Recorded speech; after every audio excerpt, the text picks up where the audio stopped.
कार्तिक महीना का 7वां अध्याय। नारद जी बोले, हे राजन, कार्तिक मास में व्रत करने वालों के नियम सुनिए। जो मनुष्य कार्तिक मास का व्रत करता है वह सब तरह के आमिष, मांस, उर्द, राई, कटाई तथा मादक वस्तुओं का प्रयोग न करे। ये व्रत करने वाला दूसरे अन्न ग्रहण न करे, किसी से द्वेष न करे तथा तीर्थ के अतिरिक्त अन्य कोई यात्रा न करे। देवता, वेद, ब्राह्मण, गेहूं, व्रती, नारी, राजा तथा गुरुजनों की निंदा न करे। यह व्रत करने वाला दाल, तिल, पकवान व क्रय किया हुआ भोजन ग्रहण न करे। चुगली, निंदा न करे। किसी भी जीव की मांस छूना, पान में नींबू, चूना, मसूर, बासी तथा झूठे अन्न का प्रयोग न करें। बकरी, गाय तथा भैंस के अतिरिक्त अन्य किसी पशु का दूध कभी भी प्रयोग में न लावें।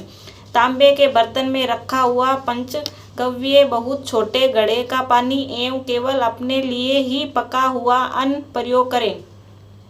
कार्तिक मास के व्रती सदा ब्रह्मचर्य से रहें।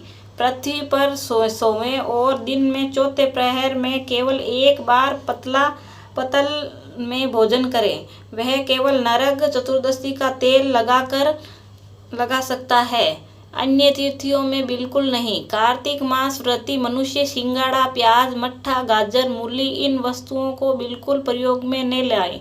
लौकी, मट्ठा, काशीफल, तरबूज इन वस्तुओं को कार्तिक मास में व्रती बिल्कुल न खाएं।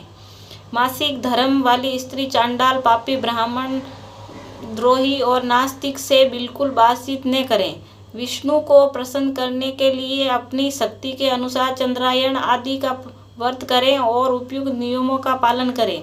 कार्तिक व्रत करने वाला मनुष्य प्रतिपदा को कुम्हेड़ा, द्वितीया को कटहल, तृतीया को तरुणी स्त्री, चतुर्थी को मूली, पंचमी को बेल, षष्ठी को तरबूज, सप्तमी को आंवला, अष्टमी को नारियल, नवमी को मूली, दशमी को लौकी, एकादशी को परवल, द्वादशी को बेर, त्रयोदशी को मट्ठा, चतुर्दशी को गाजर तथा पूर्णिमा को साग ये वस्तुएं न करें प्रयोग में।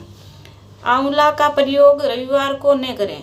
व्रती यदि इन शाकों में से कोई शाक सेवन करना चाहे तो अपने ब्राह्मण को देकर खाएं। यदि विधान माघ मास में व्रत के लिए भी है, देवोत्थानी एकादशी में पूर्वात विधि के अनुसार नृत्य, जागरण, गायन, वादन आदि करें। इसको विधिवत करने वाले मनुष्य को देखकर यम के दूत इस प्रकार भाग जाते हैं जैसे सिंह की गर्जना से हाथी भाग जाते हैं। ये कार्तिक मास का व्रत सब व्रतों में से श्रेष्ठ है। इसके अतिरिक्त जितने भी व्रत यज्ञ हैं वे 1000 की संख्या में गिने जाने पर भी इसकी तुलना नहीं कर सकते, क्योंकि यज्ञ करने वाले मनुष्य तो केवल स्वर्ग में ही जाते हैं, किंतु कार्तिक मास में व्रत करने वाला प्राणी सीधा बैकुंठ को जाता है।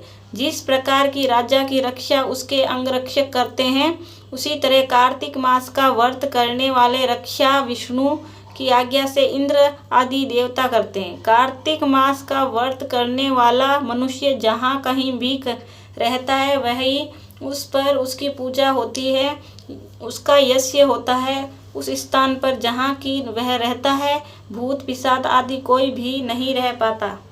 विधि सहित कार्तिक मास का व्रत करने वाले मनुष्य के पुण्य का वर्णन भी ब्रह्मा जी भी नहीं कर सकते। ये व्रत संपूर्ण पापों का नाश करने वाला है, पुत्र पौत्र धन्य धान्य बढ़ाने वाला है।